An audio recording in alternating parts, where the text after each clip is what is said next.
Alright, this is the deck list for the Morphtronic deck. Basically, we'll start off with 3 Morphtronic Scopins. This is basically the whole deck right here. Without Scopins, you can't make the deck. Basically, just summon it, and then you can special summon a level 4 Morphtronic from your hand, which hits for Power Tool right away, just by having this one monster. So, then you have the search of the deck, which would be Morphtronic Selfon. This is the swarm. Like, without these, you can't swarm as much as you would. Basically, roll the dice, pick up cards off the top of your deck equal to the dice roll, and special summon a Morphtronic. I'm pretty sure you have to special summon a Morphtronic if you have one in the roll. But basically, this is a really good card for searching Scopin from the deck and then hitting with a level 4 from your hand. Next, we got Morphtronic Slingin. This is the pop card of the deck. Basically, you tribute Morphtronic monster, and you get to destroy one card on the field. This can really take down heavy hitters, can take down Royal Oppression, whatever have you. You can't tribute Slingin, though. It'd be amazing if you could. Next, we got a couple of Boomboxins, 1200 attack, attacks twice. Now that's really good. When in defense position, it negates 1 attack per turn. Yeah, 1 attack, right? Yeah.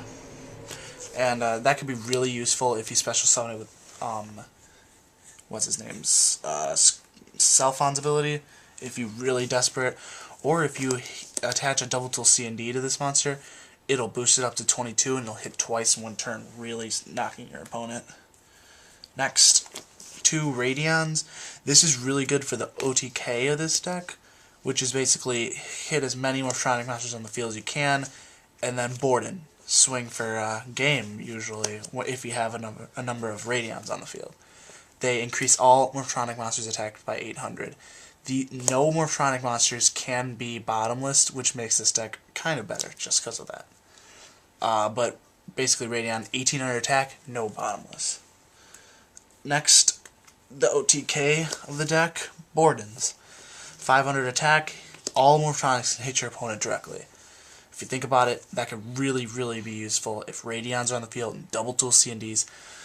Boomboxing with a double tool C&D and a Borden on the field really hurts your opponent. More than half of their life points in just 1 attack. And then we got the Lonely Vidion. Basically, you never know when you're going to need a Vidion. I mean, I wouldn't prefer it. I would prefer a 3rd Boomboxing. But 1 Vidion does good. 1 Power Tools C&D attached to this guy brings up to 28, a really heavy hitter, which is pretty good. That's it for the monsters. On to spells. 3 double tool C&Ds. This is a power behind the deck. Power Tool Dragon needs this card to really thrive in the deck and really hurt your opponent. Negates the effects of monsters during your turn when they attack during the battle phase. And also the monster has to be a Morphtronic, a level 4 or higher, or Power Tool Dragon. And their attack is increased by 1000. On your opponent's turn, it has even better effects. Like, the first one's, oh yeah, it's basically, it magnets the monster that it's equipped to. You can only attack that monster. As well as the opponent's monster that battles this with the monster that's equipped with this card dies at the end of the damage step, which really, really hurts your opponent when they're trying to take down Power Tool Dragon. He stays in the field because of his effect. Your monster dies. He has another chance for a surge, which makes him really hard to get rid of. Then you have 3 Junk Box. It's a really, really easy way to get a tuner Morphtronic monster out of your graveyard. Just activate it, you get any Morphtronic level 4 or lower from your graveyard, special summon it, dies at the end of the turn. You usually use up what you need from it before the turn ends anyways. And then a couple of equips. We got Autonomous Action Unit. This is a really good card. It's pretty unique. Pay 1500 life points to equip this to a monster that you special summon from your opponent's graveyard. Now, the best way to use this is if you equip it to someone's Stardust after they negate an effect. This takes away your opponent's Stardust and gives you a Stardust. And that's pretty amazing. I mean, anything else you could use pretty much with anything. Really gets the strategy going. Then we got a United We Stand. OTK, amazing. Just equip this to one of the monsters, you pretty much got game. If that's OTK, of course. And one Morphtronic Repair Unit. You know, you never know when you're going to need it, or whatever that may be. I don't know. Next we have one Morphtronic Accelerator.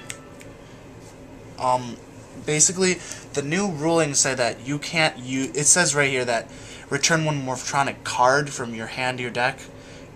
They changed it. It has to be a Morphtronic monster. Yes, this is confirmed. But it basically destroy one card on the field and then draw one card from your deck. I only put one in here. You really don't need more than that. You got your staple, MST. Let me see, more staples here. Heavy Storm, staple. My Body as a Shield, staples. You want to make sure you got My Body as a Shield.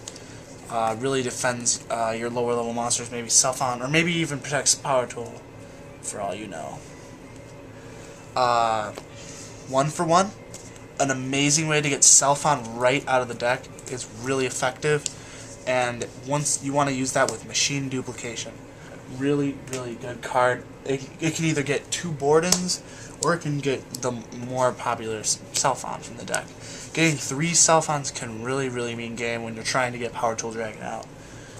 Next, Swords Revealing Light protects all Self-Ons on the field. Usually, that's the best way, or it protects your OTK if you're trying to hit with Borden.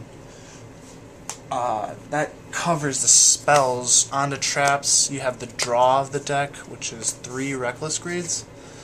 As I've said before, I'm pretty weary of the card. It could kill you if you don't use it at the right time. Make sure you have your timing right on Reckless Greeds, because if you don't, you might just end up screwing yourself over. Next, 2 Morphtronic Binds. Another card used solely to protect your low-level Morphtronics that tend to swarm, or OTK, like Borden, Self-On, whatever you have you. I mean, basically, if you control a Morphtronic, it becomes a Gravity Bind. Next, Threatening Roars. You had another protection card. It's a pretty good card all around. It stops your opponents from battling in the turn. Staples, Torrential, Staple, Trap, and Staple Wabaku, pretty much. Basically, that covers the deck, so thanks.